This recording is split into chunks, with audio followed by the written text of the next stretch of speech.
This is another in my series of problematic incubations, and this egg is a little Polish chicken egg. It's a white-shelled egg. If we look at it before we turn the candle on, it looks perfectly normal.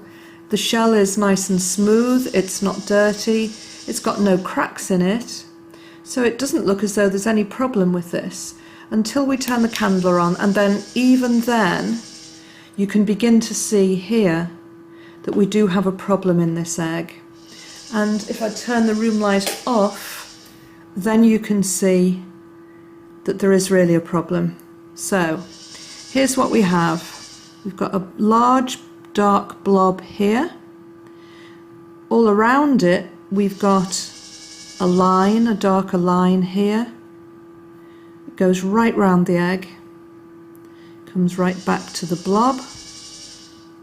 And then underneath that, just towards the bottom of the yolk, we have another dark line. This is a bit of a dotted line here. And again, that goes right the way round. And what's happened to this egg is that it's begun to develop. We know it's begun to develop because this dark space here is the embryo, but it's stopped developing, I would say probably around day 6 or 7. When an egg starts to develop and then stops, what happens is that the embryo dies and the blood vessels, which we've seen in other eggs, come down this way into the yolk and then eventually down here into the white. Those blood vessels stop developing, obviously, and they stop growing downwards and they gather together around the embryo and here around the bottom of the yolk. So this is what's commonly called a blood ring. It's actually a couple of blood rings. And some people think that this is to do with bacteria collecting. Well, once an egg starts to die and then decompose, then of course there will be bacteria in it. But this is not bacteria, this is the blood having collected. Now, if I left this egg in the incubator, there's a real danger that it would go bad and explode because the embryo's not developing, the cells have died, and they're just going to create a problem for us. So if you see an egg like this, particularly one that's got these dark rings around it here, then you would do well to remove it from your incubator straight away. If you leave it in, the danger is that it will explode and that the bacteria it spreads will affect all the hatching eggs that you've got left in your incubator. So sadly, this egg is not going back into the incubator. It's going to be left and I will break it open to see what's happened inside.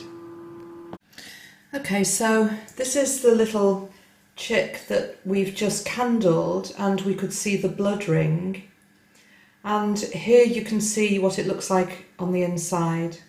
I never like doing these, it's kind of upsetting really. This chick has started to develop and you can see here in the egg, just here, that's the dark area that we could see on the outside, and it's the embryo.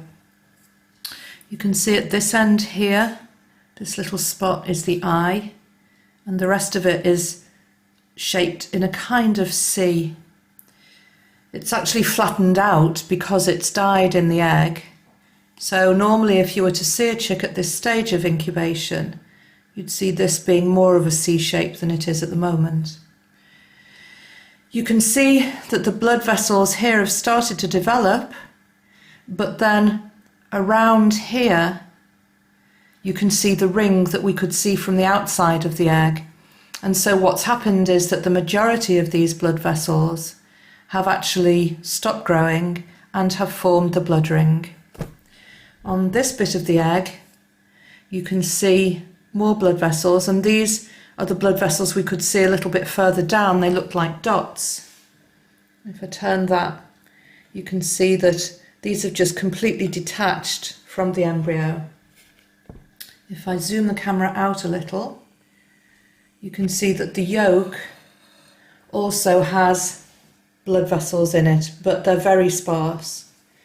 So what's happened to this egg is that it's grown a reasonable way, I would say maybe until day 7, and then it's stopped growing.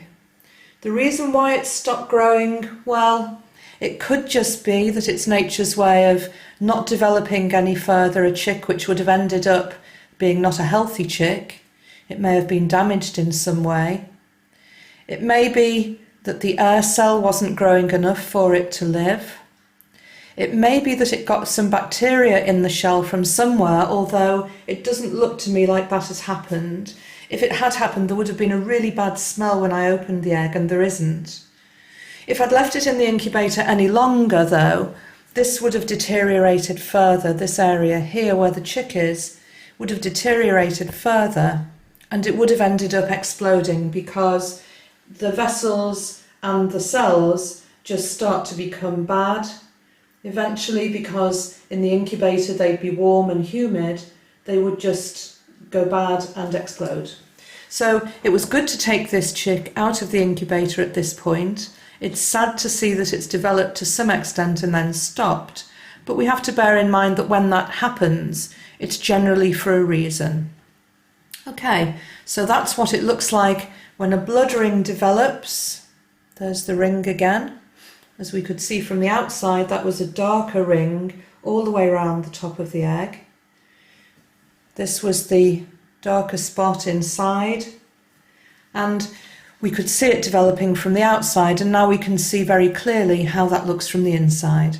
So that's what an egg that's died early in incubation will look like.